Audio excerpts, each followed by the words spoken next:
Support for congressional term limits continues to grow. House Joint Resolution 11 now has 98 co-sponsors. Representative Frank Lewis of Oklahoma is the latest co-sponsor, and we expect more to join any day. Hello, I'm Holly Robichaud, and this is breaking news on term limits.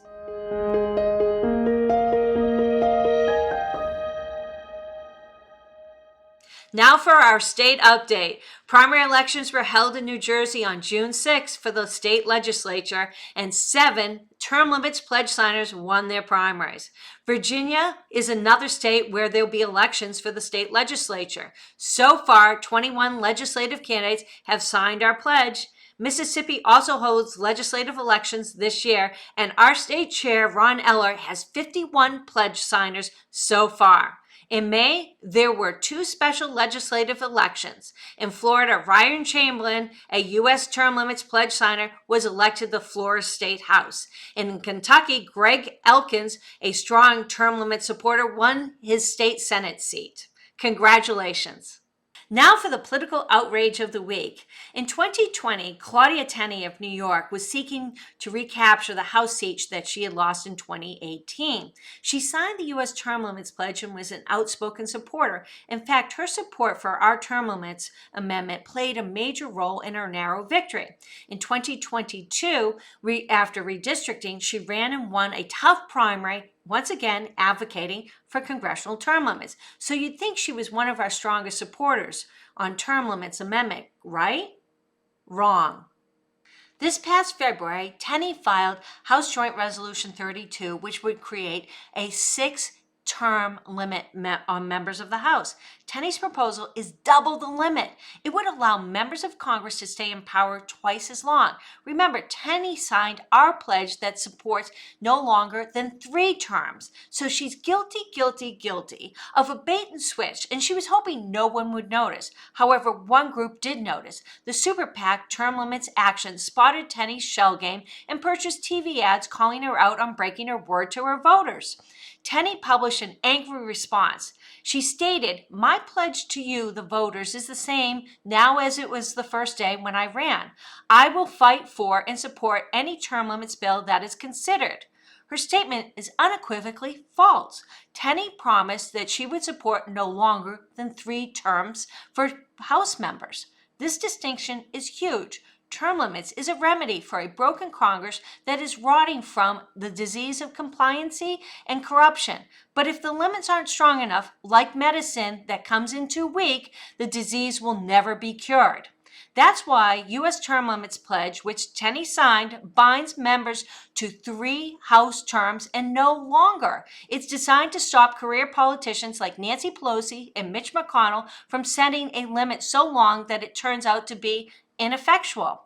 In 30 years' history of U.S. term limits, Claudia Tenney is the most egregious offender of the U.S. Term Limits Pledge. We're calling on Claudia Tenney to apologize to her constituents and keep her pledge.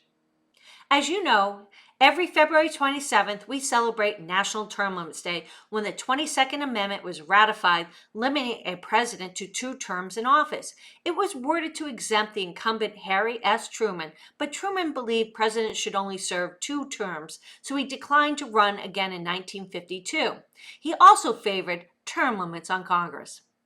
Presidential candidates of both parties have been talking about the need for congressional term limits. Former Governor Chris Christie was the latest to advocate for congressional term limits. That's why we're asking presidential candidates of both parties to sign our U.S. Term Limits Presidential Pledge.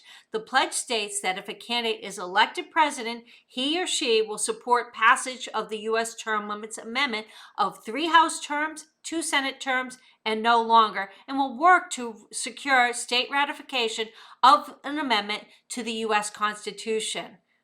Former South Carolina Governor and United Nations Ambassador Nikki Haley was the first to sign the pledge. We're working to have all the presidential candidates of both parties sign right away. We're urging Fox News at their first Republican presidential debate to ask each of the candidates if they will support the U.S. Term Limits Presidential Pledge. We'll be updating you as we get more information. Look, I'm all for term limits. I was for term limits when I was governor. We have a guy in the state legislature in New Jersey who's been there 50 years now. 50. My point is, like, if you haven't gotten it done in 50 years, maybe it's just time to go home, and nobody is indispensable enough. Nobody. And the proof of that is, in my state, I know we don't have them here, but in my state, the governor has term limits. I had 2 terms. We have a 2-term limit for our president. I think there should be term limits for everybody. I think the term limits should be for the folks in the House. They get 6 terms, 12 years. And for the folks in the Senate, they get 2 terms, 12 years. If you go to Washington for 12 years and you can't get done what you want to get done, which is 4 more years than any president will get, it's time to go home. I'm for it. If a piece of legislation came to my desk, I would sign it as fast as it got there. In the middle of the night, if it got there, wake me up and let me sign it. Whatever I needed to do. And if there was a constitutional amendment put forward, I would go out and campaign for it. So I think it's important to do, because I do think people are there too long. And look, if you want just one example of it right now, look at Dianne Feinstein from California. Now, I've known her for a long time. And when she first came, even though I didn't agree with much of what she was for, she was a smart, active, tough United States Senator for California. They're pushing her around in a wheelchair now, and she was out, not able to vote, not able to speak, not able to analyze for months. People shouldn't stay that long. Speaking of presidential candidates, North Dakota Governor Doug Burgum entered the presidential contest on the Republican side. Burgum has been ambivalent at best to the very concept of term limits. In North Dakota, Jared Hendricks led the effort for term limits to get an amendment for legislative term limits on the ballot in 2022. It passed overwhelmingly, yet Burgum was missing in action when entrenched interests and career politicians tried to keep the amendment off the ballot. Then there was state legislators led by scandal-scarred Jim Casper tried to undo the people's vote by extending legislative terms. But Burgum was again silent. So it left it all up to Jared Hendricks to fight the good fight, and he won. We hope Burgum has learned his lesson, so we invite him to sign the U.S. term limits presidential pledge, and we also extend him an invitation to appear on this broadcast to defend what he's done. Many people see career politicians as something that started in the late 1970s, but nothing could be further from the truth. Joseph Cannon, who the Cannon House office building is named after, served in the United States House from 1873 to 1923, with only 4 years out of office during that period. Think of it. He was first elected when Ulysses S. Grant was president and then left office when Warren G. Harding was president. He's not alone. There's Emanuel Seller from New York, who was elected to the United States House in 1922 when Harding was president and was finally defeated in 1972 when Richard Nixon was president. Then there's Richard Russell, who the Russell office building is named after. He was first elected to the United States Senate from Georgia in 1933 and served until 1971.